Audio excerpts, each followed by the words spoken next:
जय श्री कृष्णा। आप सभी का एक बार फिर से स्वागत है हमारे चैनल कथा विद हेमा जोशी में। आज हम सुनेंगे वैशाख अमावस्या की कथा। अगर आपको यह कथा पसंद आए तो कमेंट बॉक्स में श्री हरि विष्णु की जय अवश्य लिखें। साथ ही अगर आपने मेरे चैनल को सब्सक्राइब नहीं किया है तो चैनल को सब्सक्राइब कर लीजिए और बेल आइकन पर ज़रूर क्लिक कीजिए, जिससे हमारे वीडियो की नोटिफिकेशन आपको मिलते रहे। वैशाख मास में पड़ने वाली अमावस्या को वैशाख अमावस्या कहते हैं। शास्त्रों में वैशाख अमावस्या को धर्म, कर्म, स्नान, दान और पितरों के तर्पण के लिए बेहद शुभ माना जाता है। यह पितरों को मोक्ष दिलाने वाली तिथि होती है। इसे पितरों का पर्व भी कहा जाता है। इसीलिए शास्त्रों में वैशाख अमावस्या को पितरों को मोक्ष दिलाने वाली अमावस्या भी कहा जाता है। इसके अलावा मान्यता है कि इस माह से त्रेता युग की शुरुआत हुई थी। इस कारण भी वैशाख अमावस्या का धार्मिक महत्व अधिक हो जाता है। वैशाख अमावस्या के महत्व से जुड़ी इस कथा का वर्णन पौराणिक ग्रंथों में मिलता है। इस साल वैशाख अमावस्या 27 अप्रैल 2025 रविवार के दिन पड़ेगी, अतः इस दिन रवि अमावस्या का योग भी बन रहा है। वैशाख अमावस्या के दिन पितरों के निमित्त पूजा करने से कुंडली में मौजूद पितृ दोष का प्रभाव भी कम हो जाता है। इस दिन पितरों का श्राद्ध, पिंडदान और तर्पण अवश्य करना चाहिए। अब हम वैशाख अमावस्या की कथा सुनेंगे। पौराणिक कथा के अनुसार एक नगर में धर्मवर्ण नाम के एक ब्राह्मण रहते थे। एक दिन नगर में एक महान संत आए जो हरि नाम जप की महिमा का वर्णन कर रहे थे।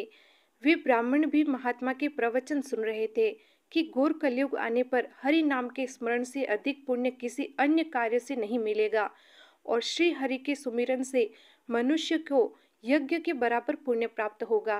ब्राह्मण ने महात्मा की बात को आत्मसात कर लिया और सांसारिक जीवन त्याग कर भ्रमण पर निकल पड़े। एक बार भ्रमण करते समय धर्म वर्ण ब्राह्मण पितृलोक में पहुंचे, जहां उन्होंने देखा कि उनके पितृ यानी पूर्वज बहुत ही कष्ट व तकलीफ में हैं। कोई आग में जल रहा है तो कोई गर्म तेल में तला जा रहा है। किसी के शरीर में घाव पड़ रहे हैं तो उनसे रहा नहीं गया और उन्होंने पितरों से पूछा कि उन्हें यह तकलीफ क्यों हो रही है। पितरों ने कहा कि उनकी इस गति का दोषी वह खुद है। पितरों ने धर्म वर्ण को बताया कि तुम्हारे संन्यास लेने के कारण हमें इस तकलीफ से गुजरना पड़ रहा है, क्योंकि अब हमारा पिंडदान करने वाला कोई नहीं है। जब तक पिंडदान नहीं होगा हमारी आत्मा को शांति नहीं मिलेगी।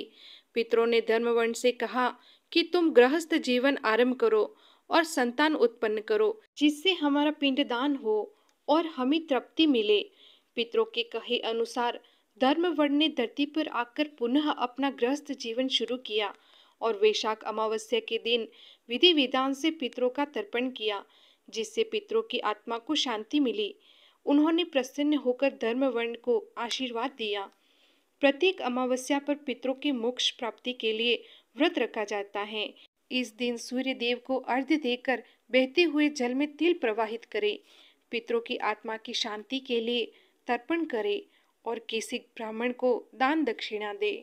अगर आपको कहानी पसंद आई हो तो कहानी को लाइक करें, चैनल को सब्सक्राइब करें और बेल आइकन को जरूर प्रेस करें, जिससे आने वाली वीडियो का नोटिफिकेशन आपको मिल जाए।